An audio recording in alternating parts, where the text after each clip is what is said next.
Hello there.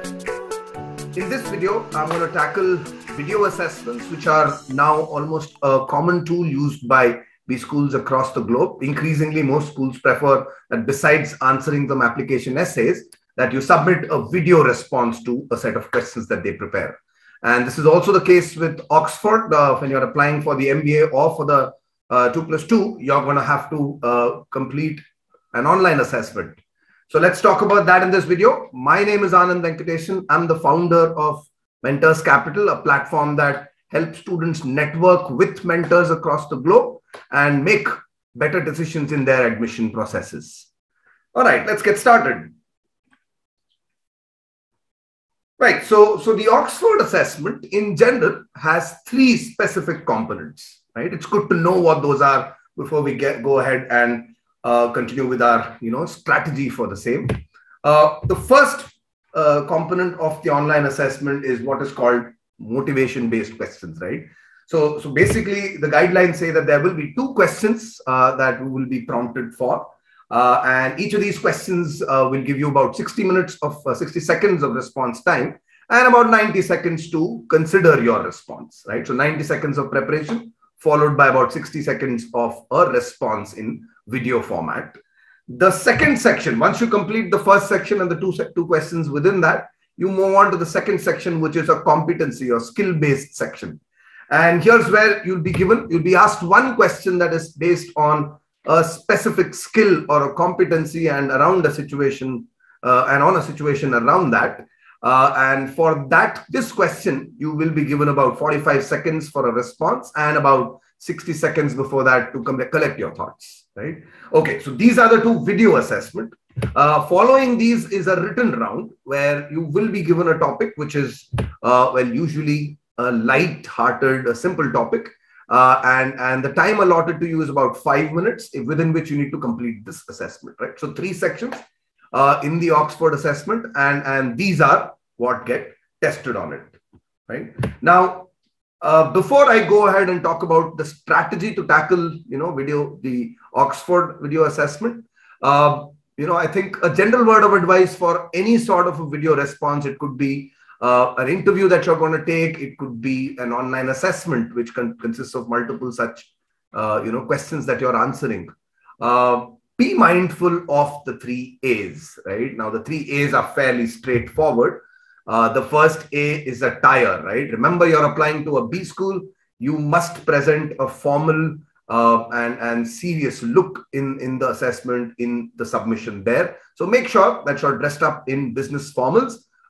If you feel that you're not going to be comfortable using formals at home, well, some smart casual dresses will also do. And remember, you're only going to show the upper half of your body on the camera. But well, from experience, I could say that it helps, it makes you more comfortable if you are, completely wearing the costume, right? So I leave that bit of judgment, up to you. But the point I'm trying to make is make sure that you present yourself in a formal manner. And sometimes, our attire can also decide the kind of demeanor we hold in an interview, right? So that's one of the most important things. Dress formal, be comfortable nonetheless. You do not have to wear a coat, a suit, or a tie if you feel uncomfortable in those, but make sure that you do wear a formal shirt. And the second A, besides attire, is one of attitude, right? Because remember, B schools are not going to select you based on how you look, but rather on how you present yourself, right? So attitude is paramount here. Make sure that you show yourself to be an eager individual, somebody who's out there to achieve and grab hold of the opportunities that are given to you, that are presented before you, right? But at the same time, while this is an important day for you, make sure that you're cheerful, that you're smiling. Well, the Oxford process in specific and most other B schools prefer to hire or prefer to select candidates who present a likable personality, who are pleasing and who can maintain their calm under pressure situations, right? So make sure that you keep a smile, make sure that you show energy and passion in the interview, show them that this matters to you and show them that you're putting your best foot forward. The third A that I want you to keep note of is the ambience, right? So make sure that wherever you're taking the assessment, that the lighting in the room is adequate, that your face is well lit up. Also make sure that, the surroundings are neat.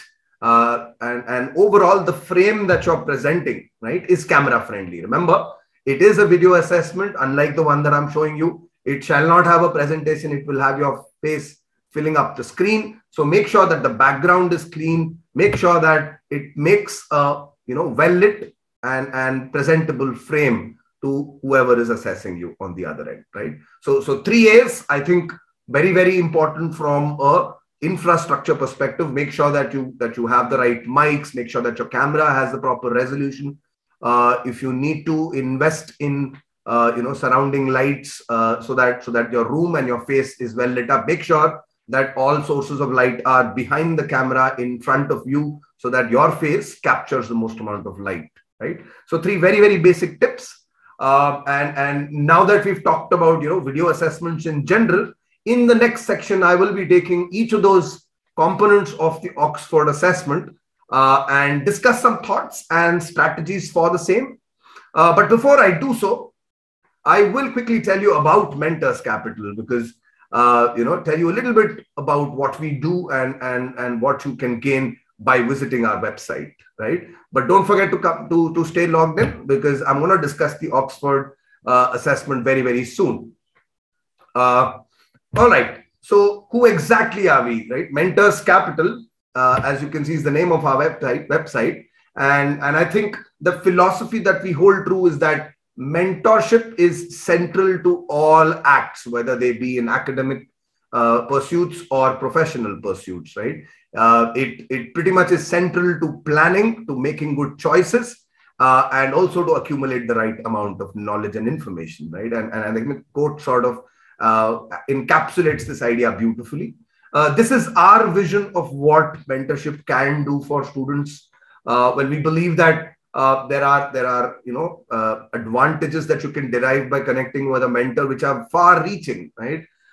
These could be about admission processes and just basic info about the college that you want to get into, or it could be slightly more open-ended and general in terms of the planning that you do, and in terms of the factors that you must consider when making these choices around course or college selection, right? So many fields that mentorship can sort of impinge upon, both from the very immediate needs to very, very larger, longer term needs. And so what we've done is that we've put together this platform which has mentors across the globe from various backgrounds and industries, right? So what you do is basically visit our website, that's www.mentorscapital.com. And once you go to the study abroad section, the international mentors section, you will find a large list of mentors. We already have many mentors from top schools across the world studying both undergrad and postgrad programs, right? And this variety is something that you should explore. Each of those mentors have given enough information about their backgrounds, about their industries, their sectors, and their own journeys, which means that you just match them with your context and your specific needs, and immediately that conversation will give you a step up in terms of decision making, right? That's the firm belief. Well, besides giving this network of mentors, we also provide a host of services that are layered on top of these mentors. These go from the basic preparation for interviews, the kind that we're currently dealing with in today's session. It could also be with tackling essay writing rounds. Some of them have essay assessments at both undergrad and postgrad level. It could be about just support through the entire admission and application process, starting from shortlisting colleges all the way till getting that scholarship, elusive one at that. Or it could be just preparing for the GRE or the GMAT or the IELTS, right? So we do provide all of these services, but our approach is one that is backed by mentors, right? All right. So that was the introduction. Do check out www.mentorscapital.com for more information about the kind of mentors that we have. Let's get back to the topic at hand, which is the Oxford assessment. So now that we know that it has 3 components: the motivation, the competency, skills, and the written response, how should one go about tackling these, right? How should you plan for this if you have a week or, so to go for your assessment? Well, let's start with the motivational section. Well, this section, typically there are two questions which are always the same for all candidates, and the crux, what is asked in these two questions is, why do you want to do an MBA and why do you want to join Oxford and do your MBA here, right? Fairly basic, right? In fact, both of these questions should have been covered in your essay response, right? If you haven't done that and you still have time to work on your application, I request that you do so. But in most cases, you're probably watching this video after having submitted your response, right? So how do I go about tackling the why MBA question? What should I keep in mind? Well, obviously, any problem, any question about why you want to pursue an MBA has to center around what you want to achieve in life, your career goals, and why at this particular moment. I think this is a very important idea. Make sure to sort of encapsulate, or at least ask yourself, why is MBA important for me right now? Is it possible that I could have waited a year or so to do an MBA? If not, what are possible reasons for the same, right? These reasons could be as far and wide-ranging as the kind of roles that you're currently in. It could have to do with your personal circumstances. It could have to do with the career growth that you wish or look forward to, and many other things of this nature, right? And lastly, make sure that any question around MBA captures why you wish to do an MBA, right? Exactly what skills and what advantages do you foresee yourself gaining out of the MBA, and make it specific, right? And it has to be, it has to center around your journey and what you've seen as things to make you a better manager, right? And those points must be, covered. And obviously, it all depends on the way the question is framed. You might not use all of these, factors, all of these components in your answer, but for sure, something or the other from here will be of use, right? So make sure that you prepare on these lines for question number 1. For the second question, which is why Oxford? Well, again, you should have already done your research about, by talking to past alumni from Oxford, maybe speaking to a professor or two, maybe connecting with admissions, the admissions office and other such research. Well, make sure in your video response that you mention the kind of resources you accessed in order to research. If you've spoken to alumnus, make sure that you mention them by name. The kind of research you do is actually quite indicative of the kind of person you are and the way in which you solve problems. So let them know, let them in on these thoughts. I think it's also a good look into your value system, because the kind of research you do will also indicate what is important to you, right? What matters to you, and how do those factors perform at a B school such as the Oxford side. Well, and lastly, make sure that you underscore the most important factors that you're looking for in a B school, right? It could be the importance given to entrepreneurship. It could be the focus on technology and how a digitized world is what we are living in. And remember, make sure that you also understand those factors that Oxford particularly prides itself about, and see how that sort of fits in and agrees with your profile, right? So fairly straightforward, I think, the motivation section, but I think the important aspect here is to have planned well in advance. And some of that planning will also show on your application, right? And so since you've already completed the essays on the application, make sure that your responses are consistent with what you've written over there. Make sure that you leverage whatever research you've done, prior to your application. And as much as possible, please use personal anecdotes. What I mean to say is that please make sure that even at the stage of preparation that you have 3 or 4 larger than life stories from your professional career, and try to understand what possible qualities and traits can we glean from each of those examples or each of those instances. And my sense is that every single life event, every professional achievement of yours will probably be centering around 2 or 3 main traits, right? So as long as you have 4 or 5 ready-made examples, any question that comes up in the interview, whether it's in the motivation section or it's in the competencies section, you should be in a position to answer them. All right. So that tackles the motivation section. How about competency-based question, right? So there is going to be one question in this section, but it's going to be behavioral. There will be a pool of questions from which randomly one is chosen for you. And the guidance that Oxford gives is that this section is probably going to test your problem-solving skills. It probably will check your decision-making skills, your communication, and finally, your aptitude or your enthusiasm.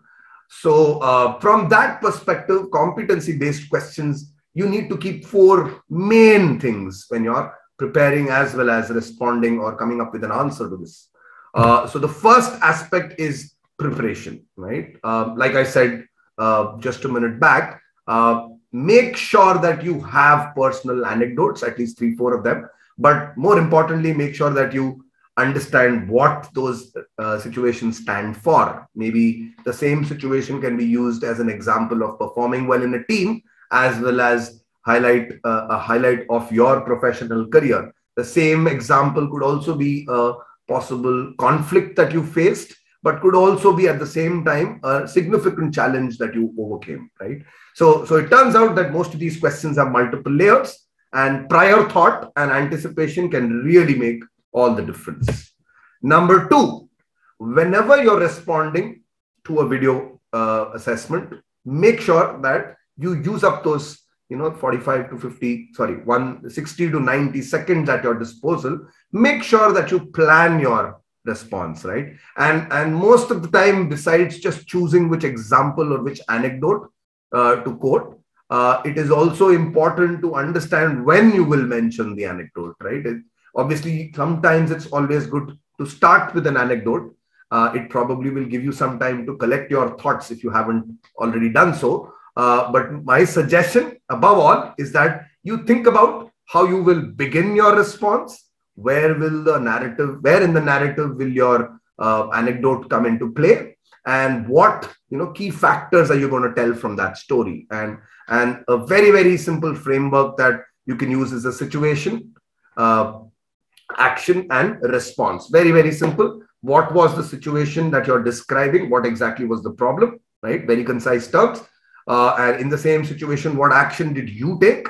Why did you do that? Why did you take those particular steps? What was the rationale? And finally, what was the response? What was the outcome of your intended action? And in describing them, make sure that your language is very, very simple, straightforward, no complicated words, but keep a smiling face, and those memories will probably also evoke a response in your body language. So make sure that you're collected and you're calm when doing so. Number 3 is you should also understand what is important, right? What is important in this competency section is you, right? Make sure that you highlight the kind of impact that you created, right? The difference that you made in that particular situation. And what exactly was it that helped you succeed, right? So sure, it's a combination of mind and action. It's a combination of planning and execution, but make sure that you underscore the most important points in your story, because that's what gets you selected. That's what creates that impression in the panelist's mind. And last but not the least, most candidates tend to forget, it's not just about professional situations. It's not always just about you. It's also about giving back to society, right? It's also about having that emotional quotient to be able to gel well within your team, within the company's internal stakeholders, and maybe even beyond them. And that's where you try to show them that you are human at the core of it all, right?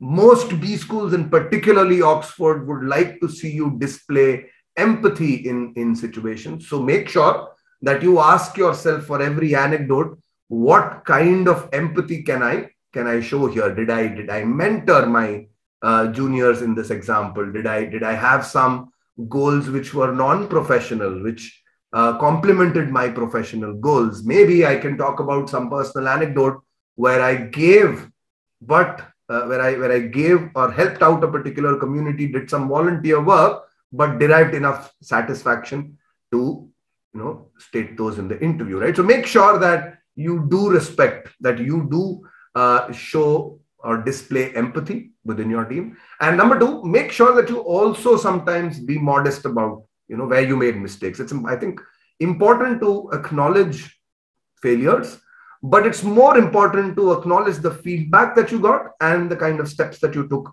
to not repeat them further, right? So make sure that those kind of differences you make. Remember, it's only 60 seconds. There is only so much you can speak. But with a plan in place, if I know the anecdote, if I know my contribution, and if I know how I have helped people in my team, then I think that makes for the perfect answer. All right. So now that we've talked about the two video responses, the third one, which is kind of a curveball, is the written response. I call it a curveball because you remember, you're giving a topic which is completely wacky, right? I think you take a look at the sample topic even given by Oxford. It's a little wacky. It's a little, out of the ordinary. It's not the typical essay that you can expect. So be prepared to be surprised. And the other thing is that you only get 5 minutes to submit your response. And, I'm not sure if any of you write, whether 5 minutes sounds sufficient to even to collect your thoughts. So I think this is going to be a bit of a challenge, right? And I think important thing is also to temper expectations, right? So first and foremost, how much should you write? Well, I think in a 5-minute essay, thinking of anything beyond 200, 250 words is probably going to be a bad idea. And so maybe about 200 words. And I think the most important thing that a written response sort of displays is your ability to structure your thoughts, because I give you a minute and I'm sure you can debate me, right? But since I'm giving you 5 minutes, can you collect your thoughts and present it in a structured manner? So make sure that you're not all over the place, that your thoughts are collected into a structure. I think the simplest structure you can use is an introduction, a body, and a conclusion. So start with, the basic thoughts that you have, and then put in 1 or 2 key arguments in the body of your essay, and follow that up with, your conclusion or your closing thoughts with regard to the topic, right? So very, very simple structure, but very, very clear idea also, because you don't have too much time. You don't want to waste too much of it in planning in any case. Start writing the moment 30 seconds are up. And since we're talking about time, I think this is also a very, very important factor to mention. Since there are only 5 minutes, you must keep a track of your time and you must start early, right? And I think this is where practice becomes the key, right? Whenever you're sitting at home, a week before the assessment, make sure every day you give yourself, one topic and see how well you do in submitting a response within 5 minutes, right? So test yourself, because I find that most of the time, if you do not plan your time well, if you do not keep track of it, chances are your essay is going to be incomplete. And well, for an assessor, there's nothing worse than an essay which is incomplete, because that tells me that, hey, here is somebody who might be capable, but really does not plan ahead, really does not, put in contingencies in place, probably, right? So by all means, think and write, but make sure that you finish on time, and make sure that you finish with a concluding statement, because what's a good essay if it's not complete, right? All right. And last is, since there's little time and the burden of expectation is not great in terms of content, make sure that your language is simple, right? It's not flowery. You're not putting in a literature paper, so it doesn't have to have those complicated long modifier-based sentences or complicated words, right? So keep it simple, keep it succinct, keep it concise, and make sure that the audience can understand it at any given point in time, right? Okay, so those were the 3 components. I hope that you like some of the comments and some of the ideas that I gave you. If you need some questions to practice, make sure that you follow the link at the bottom. Make sure that you read the description to this video. I will include some questions that can get you started, right? At least on the preparation aspect. I would still underscore the importance of rehearsals, right? Because it's a video assessment. I think it's important for you to see yourself by first recording a response and then making note of your body language, of your speech, your diction, and your communication, and also the lovely demeanor that you present on camera, right? So all the very best. Three little points here. Please make sure that you present a confident version of yourself, because they are looking for, Oxford and other B schools are looking for leaders. And if you are one, believe in yourself. Number two, make sure that you charm them, because I think that's a skill that we all need. I think when you're applying to a international school, networking is one of the most important aspects for your success. So work on your charm. Make sure that you present a personality which is pleasing, cheerful to the eye, and also calm under pressure. And last but not the least, be mindful, because this online assessment is also to test whether you can think on your feet. And so some of the curveballs or wacky questions that can come your way, make sure that you're relaxed enough to deal with all of those, right? Thanks a lot, guys. If you need to connect with me on a question, if you have any specific queries that you'd like me to answer, this is my email ID. That's anand@mentorscapital.com. I've also mentioned my mobile number here, and you can also visit our website. That's www.mentorscapital.com. I wish each one of you the very, very best, and hope you get into a B school that you both like and deserve. Thank you. This is me signing off. Have a great day.